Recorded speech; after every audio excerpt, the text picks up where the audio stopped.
கூட்டணி பேசிக்கிட்டு இருக்காங்க, வேட்பாளர் தேர்வு பண்ண விருப்ப மனுலாம் வாங்கிட்டு இருக்காங்க. நம்ம வந்து வேட்பாளர்களோட கலந்து ஆலோசனை இதெல்லாம் மற்ற கட்சிகள் அவர்களுடைய வேலை என்ன, அவங்க செயல் திட்டம் என்னன்னு நம்ம சொல்ல முடியும். நாங்கள் எப்பவுமே கொஞ்சம் எளிய பிள்ளைகள், அதனால் முன் தயாரிப்பு அதில் கவனமாக இருப்போம். இப்போ எங்களுக்கு 21 மாநாடு வருது. இந்த மாநாடு, அந்த மாநாட்டில் மொத்த வேட்பாளர்களையும் அறிவிக்கணும். இப்போ புதுச்சேரிக்கு தனியாக கூட்டமிட்டு அதை கூட்டம் போட்டு அறிவிப்போம். இப்போ அங்கே 28 தொகுதியில் போட்டிடுறோம். இங்கே 234. இந்த 234 இங்கே அறிவித்து நாங்கள் களத்துக்கு போயிடுவோம். இந்த தேர்தல் தேதி எப்போ வருது அதெல்லாம். அதனால் எப்போவுமே நாங்கள் முன் தயாரிப்பில் கவனமாக இருப்போம். போன முறை நாடாளுமன்றத்தில் எங்களுக்கு சின்னம் இல்லாதனால கொஞ்சம் ரொம்ப திணறிட்டோம். அது வேட்பாளர் அறிவிக்கும் போது கூட எங்களுக்கு எந்த சின்னத்தில் போட்டியிட போகிறோம்னு தெரியல. இப்போ எங்களுக்கு முன்கூட்டியே எங்களுடைய விவசாயி சின்னம் இருக்கிறதுனால நாங்கள் தேர்தல் தேதி அறிவிக்கிற வரை காத்திருக்காம மாநாடு முடிஞ்சோடனே களத்தில் வேலை, இப்போவே எங்கள் பிள்ளை வேலை செஞ்சுட்டு தான் இருக்காங்க. அது தொடங்கிடும்.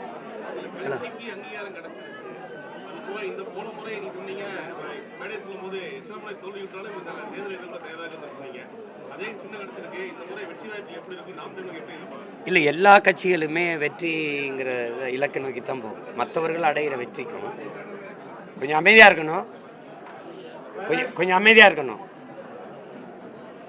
மற்ற கட்சிகள் அடைகிற வெற்றிக்கும் தேர்தல் வெற்றிக்கும் நாங்கள் அடைகிற தேர்தல் வெற்றிக்கும் நிறைய வேறுபாடு இருக்குது. அவங்களுக்கு வந்து வழக்கமான ஒரு தேர்தல், அவர்களுக்கு வெற்றி என்பது உங்களுக்கு தெரியும், அது வாங்கிக்கிடுவாங்க. நாங்கள் வந்து வரலாற்று பெரும் மாறுதலுக்காக நிற்கிறோம். எத்தனையோ தேர்தல் வந்திருக்கு, எந்த மாறுதலும் அல்ல, என் இன மக்களுக்கு ஒரு ஆறுதலும் இல்லை. அதனால இந்த முற்றுமுழுதான் இந்த நிலத்தில் இருக்கிற இதுவரை இருக்கிற இந்த அரசியல் இருக்கு இல்லையா, இதை மாற்றி இதை தகர்த்து வேற ஒரு அரசியலை கட்டமைக்கணும்னு நினைக்கிறோம். நீங்கள் ஆள் மாற்றி ஆட்சியை மாற்றி வச்சு இங்கே பயனில்லை. ஆட்சி முறையை மாற்றணும். உங்களுக்கு ஆட்சி முறை மாற்றம் உங்களுக்கு வரணும். அந்த ஆட்சி முறையை மாற்ற நிற்கிறதுனால தான் நாங்கள் அடிப்படை அமைப்பு அரசியல் மாற்றம்ங்கிற முழக்கத்தை முன்வச்சு, அந்த நோக்கத்தை முன்வச்சு இந்த களத்தை தயார் செய்து அந்த களத்தில் நிற்கிறோம். இதுவரை இந்த நிலத்தில் நிகழாத ஒரு இது. இங்கே வந்து பன்னெடுங்காலமாக கட்சி அரசியல், தேர்தல் அரசியல் இருக்குது, மக்கள் அரசியல் இல்லை. விளம்பர அரசியல், செய்தி அரசியல் இருக்குது, சேவை அரசியல், செயல் அரசியல் இல்லை. எப்படியாவது எங்களை ஆளணும்னு நினைக்கிறாங்க. நாங்கள் எப்படியாவது என் இன மக்கள் வாழணும்னு நினைக்கிறோம். எப்படியாவது என் மக்களை ஏமாற்றணும்னு நினைக்கிறாங்க. நான் இந்த நிலையை எப்படியாவது மாற்றணும்னு நினைக்கிறேன். இது ரெண்டுக்கும் வேறுபாடு இருக்குது. அவர்கள் திராவிடருங்கிறாங்க, நாங்கள் தமிழர்களுங்கிறோம். அவங்க இந்தியருங்கிறாங்க, இல்லை நாங்கள் தமிழர்கள் இந்திய நாட்டின் குடிமக்கள்ங்கிறோம். இதுக்கு கோட்பாட்டு அளவில் நிறைய நாங்கள் தள்ளி நிற்கிறோம். அதனால தான் இது யாரோடு இணையாமல் தனித்துவமாக போட்டி போட காரணம் இதுதான். தாயின் மாரில் கறந்த பால் போல் கரைபடியாமல் நிற்கணும்னு நினைக்கிறோம். அப்போ சீட்டுக்கும் நோட்டுக்கும் பேரம் பேசி போய் கூடுறது ஒரு கூட்டணின்னு பேசக்கூடாது. சீட்டணி நோட்டணின்னு தான் பேசணும். கூட்டம் அரசியல் ஆகாது, கொள்கை தான் அரசியல். இப்போ நீங்கள் அண்ணல் காந்தியடிகள் கொள்கை இல்லாத அரசியல் பாவங்கிறாங்க. எங்கள் தாத்தா தெய்வ திருமகன் முத்துராமலிங்க தேவர் கொள்கை இல்லாத அரசியல் வியாபாரம்ங்கிறாங்க. ரொம்ப நாளாக இந்த பாவமும் இந்த வியாபாரம் தான் இங்கே நடந்துக்கிட்டு இருக்கு. அரசியல் இல்லை. விடுதலைக்குன்னு அரசியலை செஞ்சுட்டு வியாபாரத்துக்கு அரசியல் ஆக்கி வச்சுருக்காங்க. நாங்கள் வியாபாரம் செய்ய வரல, விடுதலை பெற வந்ததுனால எங்கள் அரசியல் விடுதலைக்கான அரசியல். எந்த கட்சி ஆட்சிக்கு வரணுங்கிற மாதிரி ஒரு முடிவு பண்ணாங்க. ரெண்டு கட்சிகிட்டையுமே கூட்டணி பேசுகிறாங்க. இது எப்படி இந்த கூட்டணி பேச்சுவார்த்தையை? இதை நீங்கள் அண்ணன்ட்ட கேட்கக்கூடாது. நான் இந்த செயலை இருக்கிறேன். நீங்கள் உங்களுக்கு அந்த வழி இருக்கிறனால தான் என்கிட்ட அந்த கேள்வியாக எழுப்புறீங்க. இதை ஒரு தலைமுறையை கவனிக்கணும். இது எந்த மாதிரியான அணுகுமுறை? இது தேர்தல் வரும்போது பேரம் பேசிக்கிட்டு எங்கே சீட்டு நோட்டு படியுமோ அங்கே போகிறதுங்கிறது எந்த மாதிரியான கொள்கை கோட்பாட்டு அடிப்படையில் வேலை செய்கிறாங்க? இப்போ திமுகவில் இருக்கிற 10 அமைச்சர்கள்கிட்ட அதிமுகவிலிருந்து அமைச்சர்கள். அப்போ இது ரெண்டு வெவ்வேறு கட்சின்னு எப்படி நினைக்கிறது?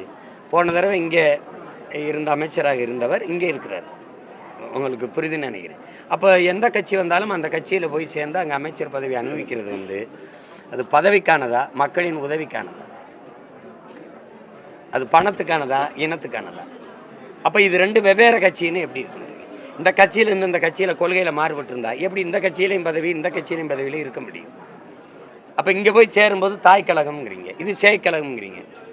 அப்போ தாய் மாதிரி தானே பிள்ளை இருக்கும். தாய் சரியா இல்லை, கேவலமாக இருக்குது, ஊழல் லஞ்சத்தில் ஊறி திளைக்குது, அது கொள்ளையில் இருக்குது, இப்படி இருக்குது அப்படின்னா அதே தானே அதையும் செய்யும். நூலை போல் சேலைங்கிறான், தாயை போல் பிள்ளைங்கிறான். நூல் மஞ்சளாக இருந்து சேலை சிவப்பாக வருமா? அப்போ அது ரெண்டும் ஒன்று தான். இதை முறைஞ்சுக்கணும். இங்கே கொடியில் வண்ணம் மாறும், கொள்கையில் என்ன மாறாது. திமுகவுக்கும் தாவேக்காக்கும் தான் போட்டின்னு அவங்க பேசுறாங்க. நேற்று விருப்ப மனு வாங்கியிருக்காங்க. பனையூர் தொகுதியில் விஜய் போட்டியிடணும்னு சொல்லி விருப்ப மனு கொடுத்துருக்காங்க. அந்த அளவுக்கு ஒரு சூழல் இருக்கு. அந்த மாதிரி ஒரு இது இருக்கு. நேற்று ஒரு நாள்லேயே பனையூர் தொகுதியில் போட்டியிடணும்னு சொல்லி ஒரே நாளில் விட்டுவிட்டோம் அப்படி விட்டு தெரிஞ்சு செய்தாங்க. இது ஒரு அனுபவம் இல்லைங்கிறது. இது சின்ன பிள்ளைங்க அவங்களுக்கு தெரியல. இது வந்து வியாபாரம் இல்லைல்ல, ஏதோ விற்பனை பண்ணுற மாதிரி நினச்சிட்டு இருக்காங்க. பனையூர் ஒரு தொகுதி இல்லைங்கிறது பிள்ளைகளுக்கு தெரியல. அது போக போக கற்றுக்குறாங்க. பேசும்போது திமுகவுக்கு தாவேக்காக்கு தான் நேரடி களத்தில் போட்டின்னு பேசுகிறாங்க. அப்படின்னா நாட்டை யார் அதிகமாக நாசப்படுத்துறது, இது கொடுமைப்படுத்தி அழிக்கிறது அப்படிங்கிறது. அது கொள்கை அடிப்படையில் தான் மோதல்கள், சித்தாந்த அடிப்படையில் தான் போட்டிகள். அப்படி அவங்க சொல்கிறது இந்த மும்முனை போட்டி, 3 கட்சிக்கும் போட்டி அப்படின்னு. நாங்கள் சொல்கிறோம், எங்களுக்கு எங்குமே போட்டி கிடையாது. நாங்கள் உலகத்திற்கு பொதுமையான அரசியலை வைக்கிறோம். புவி வெப்பமாகுது, அதை தடுக்கணுங்கிறது ஒரு இனத்துக்கோ ஒரு மாநிலத்திற்கோ ஒரு நாட்டுக்கோ இல்லை, உலகத்துக்கு.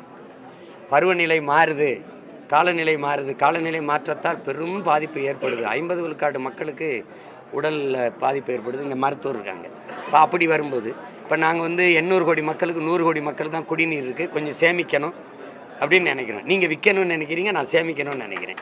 அப்போ இப்போ வந்து திடீர்னு ஒரு அறிவிப்பு வருது, நிலம் வந்து நீரற்றதாக மாறிடுச்சுங்கிறீங்க. எங்கள் அப்பா வந்து நம்மாழ்வார் வந்து இன்றைக்கி பிறக்கிற ஒரு குழந்தைக்கு 25 ஆண்டுகள் கழித்து பூமியில் வாழ இடம் இருக்காது. அப்படி இல்லை என்றால் வாழ்வதற்கான இடமா பூமி இருக்காது. இது 2ல் 1 நடக்குன்றாங்க. ஆனால் அண்மையில் ஐநாவில் வந்து 200 நாடுகளின் ஆய்வறிஞர்கள், சூழியல் ஆய்வறிஞர்கள் ஒரு அறிக்கையை தாக்கல் செய்கிறாங்க. அந்த அறிக்கையை முன்வைக்கும்போது அதில் 12 ஆண்டுகளுக்கு தான் பூமியில் வாழ்நாள் இருக்குது. அதுக்குள்ளே அதை காப்பாற்றிக்கலைன்னா நம்ம எல்லாரும் சேர்ந்து அழிய வேண்டியதான்ட்டு போகிறான். அதை பேசும்போது எல்லாரும் கைதட்டினா ஆச்சரியப்பட்டோம். ஐயோ சரி பண்ணணுமா அப்படின்னு நினச்சான். அவன் நாட்டுக்கு போய் துருவ தெரிஞ்சுட்டு போயிட்டான். ஒருத்தரும் கவலைப்படல. எழுதுன எங்கள் ஐயா கி வெங்கட்ராமனும் படித்த பிள்ளைகள் நாங்களும் தான் பதறிக்கிட்டு இருக்கோம். அதனால் நாங்கள் வந்து ஒரு ஓரத்தில், ஒரு நிலத்தில், ஒரு மாநிலத்தின், ஒரு இனத்தின் பிள்ளைகளை எடுத்து வச்சாலும் உலக பொதுமைக்கான அரசியலை எடுத்து வைக்கிறேன். ஏன்னா தமிழன் தான் அதை பேச முடியும். ஏன்னா யாதும் ஊரே யாவரும் கேளீர்னு பேரன்பு கொண்டு நேச்சது என் தமிழ். அதனுடைய பிள்ளைகள் நாங்கள் தான் அகர முதல எழுத்தலாம் ஆதி பகவன் முதற்றே உலக என்று உலகம் தழுவி நேசித்து நின்ற பிள்ளைகள், உயிர்மை நேயர்கள் நாங்கள் தான். இப்போ நாங்கள் தான் உலக பொதுமைக்கான அரசியலை முன்வைக்க முடியும். அப்போ அதனால் இந்த அரசியலில் இந்த வாக்குக்கு காசு கொடுக்கறது, கூட்டணி பேரம் பேசிக்கிறது, கூட்டத்தை சேர்த்துக்கிட்டு போகிறது, நாங்கள் வந்தால் அதை செய்யணுங்கிறது, 1000 குடும்ப தலைவிக்கு நான் வந்தால் 2000, நான் வந்தால் ஆண்களுக்கு பேருந்து இலவசம், இல்லை பெண்களுக்கும் இலவசம், இது அல்ல எங்கள் அரசியல். அதனால் அதுக்குள்ளே நாங்கள் வரலை. காங்கிரஸ் கட்சியை உள்ள கொண்டதுல தாவேக்கா ரொம்ப முயற்சி பண்ணிட்டே இருக்கிறாங்க கூட்டணி சேர்றதுல. ஏன் நீங்க பல அரசியல் கருத்துக்களை விஜய் சொல்லி கொடுத்துறீங்க, அவங்களோட பேச்சாளர் வாய்ப்பு பேசியிருக்காங்களா? இல்லை தான் முதல்ல அது பேசுனது தம்பி வந்து காங்கிரஸை சேர்த்துக்கலாமான்னு கேட்கும்போது நான் தம்பிக்கிட்டே கேட்டேன், காங்கிரஸை சேர்த்துக்கிட்டு என்ன அரசியல் பேசுறதுன்னு கேட்டேன்.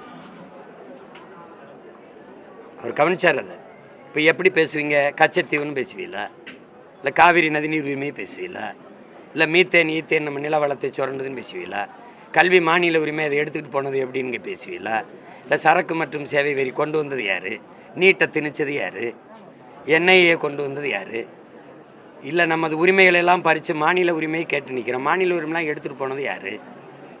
உங்களுக்கு புரியுதுன்னு நினைக்கிறேன். ஒரு தேசிய இனம் தன் விடுதலைக்கு போராடிச்சு, ஒரு தேச விடுதலைக்கு. அந்த விடுதலையை அழித்து நாசமாக்கின ஆள் யார்? கட்சி யார்? அதிகாரம் யார்?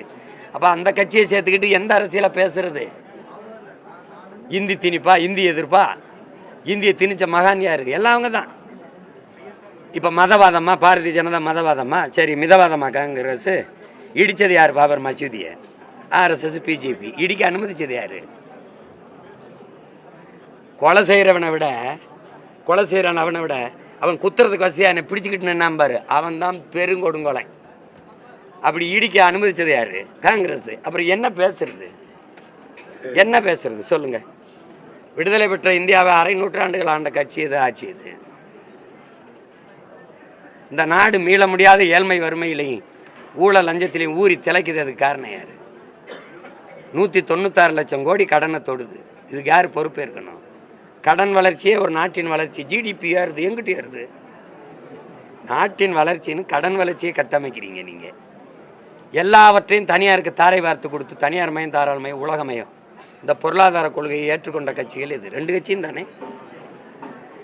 அறிவை வளர்க்கும் கல்வி தனியார், உயிரை காக்கும் மருத்துவம் தனியார், குடிநீர் விநியோகம் தனியார், போக்குவரத்து தனியார், வானூர்தி நிலையம் நடத்துறது தனியார், விண்ணூர்தி நிலையம் தனியார், எல்லாம் தனியார்னா அரசின் வேலை என்னன்னு ஒரு கேள்வி இருக்குல்ல. அதை யாரை பார்த்து கேட்குறது? நான் சொல்கிறது புரியுதா? அதனால் அது தம்பி அதை நினைக்கிறாரு. எனக்கு எங்களுக்கு காங்கிரஸ், இந்திய கட்சிகள், திராவிட கட்சிகளோட தேர்தல் உடன்பாடு இல்லை. இதுக்கு மாற்றாக தான் நாங்கள் இந்த நிலத்தில் இந்த அரசியலை கட்டி எழுப்புகிறோம். ஏன்னா நாங்கள் தமிழ் தேயர்கள், தமிழர்கள். என் நிலத்தின் வளத்தை காக்க, என் மண்ணை மக்களை காக்க, என் மொழி இனத்தை காக்க, அதன் கலை இலக்கிய பண்பாட்டை காக்க, வரலாற்றை காக்க, என் மக்களுக்கு ஒரு பாதுகாப்பான வாழ்வு, இதுக்கெல்லாம் ஒரு அரசியல் இருக்குது. அது நாங்கள் செஞ்சால் தான் சரியாக இருக்கும்.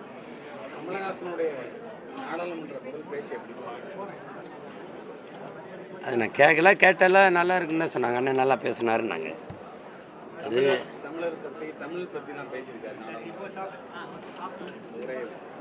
அண்ணன் தமிழர், தமிழ் மீது பற்று கொண்டவர் தானே. அதனால் அது பேசத்தானே செய்வார். அது ஒரே மண்ணில் இருந்து வந்திருக்கோம் அண்ணன் தம்பியும். அப்புறம் நான் பேசுகிறது அண்ணன் பேச மாட்டாரா என்ன? வேறு தேர்தலில் முன்னாடி வடக்குல போட்டி போட்டிருக்கீங்க, வடக்கு மாவட்டத்தில், சென்னையிலையும் போட்டி போட்டிருக்கீங்க.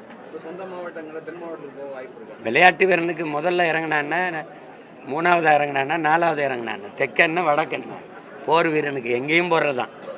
இந்த இடத்துல நீங்கள் எங்கே நீங்கள் எல்லாம் விரும்புகிறீங்களோ அங்கே போட்டிவிடுவோம். என்னங்கய்யா? எது ஒரு 10 நாள் பொறுப்பா? என்னடா 10 நாள் பொறு அண்ணன். வேற பிரதமரும் வர இருக்காரு அடுத்த மாசம் முதல் வாரத்தில். பட்ஜெட் பற்றி ஒரு நிதி இல்லைன்னு திமுக கூட்டணி கட்சி 12ஆம் தேதி ஆர்ப்பாட்டத்தை அறிவிச்சிருக்காங்க. சரிதான். இது இந்த நிதிநிலை அறிக்கையை நான் ஏற்கலை. அதை கண்டித்து அறிக்கையெல்லாம் கொடுத்துருக்கேன். அவனுக்கு தெரியாது. இந்த எப்போவுமே நம்மளுடைய நாட்டின் நிதிநிலை அறிக்கை முதலாளிகளுடைய வாழ்வாதாரத்துக்கும் வளர்ச்சி பெருக்கத்துக்கும் தான் உதவும். அடித்தட்டு மக்கள், உழைக்கும் மக்களுக்கு இருக்காது. அதை பற்றி அவர்கள் கவலைப்பட மாட்டார்கள். ஏன்னா இங்கே முதலாளிகளுக்கான அதிகாரம் தான் கட்டமைக்கப்படுது. இப்போ அதனால் அதை போய் பேசி வாக்குக்கு காசு கொடுக்குற இடத்துலையே லாபத்தை வந்துடுது, மக்கள் சேவை செத்துருது. அப்புறம் அதை பேசி பயன் இல்லை. அதை மாற்றணும். அதுக்கு ஒரு தலைகீழ் மாற்றம் தேவைப்படுது. அந்த மாற்றத்தை செய்யக்கூடிய ஒன்று இருக்குது, அதான் புரட்சி. அதை தான் நாங்கள் செய்து கொண்டிருக்கோம். அதனால் அதை திமுக எதிர்க்கும், அதிமுக ஆதரிக்கும். ஏன்னா இது கூட்டணி வச்சுருக்கு, அது கூட்டணி வைக்கலை. உங்களுக்கு சரிக்காது, உண்மை தானே. அதிமுக ஆதரிக்குதா இல்லையா அந்த நிதிநிலை அறிக்கையை? அப்புறம் அது வாய்ப்பு இல்லை. அவங்க வாய்ப்பு அவங்க எடுத்துக்கிறாங்க. மிச்சம் இருக்கிறது எங்களுக்கு கொடுத்துருக்காங்க.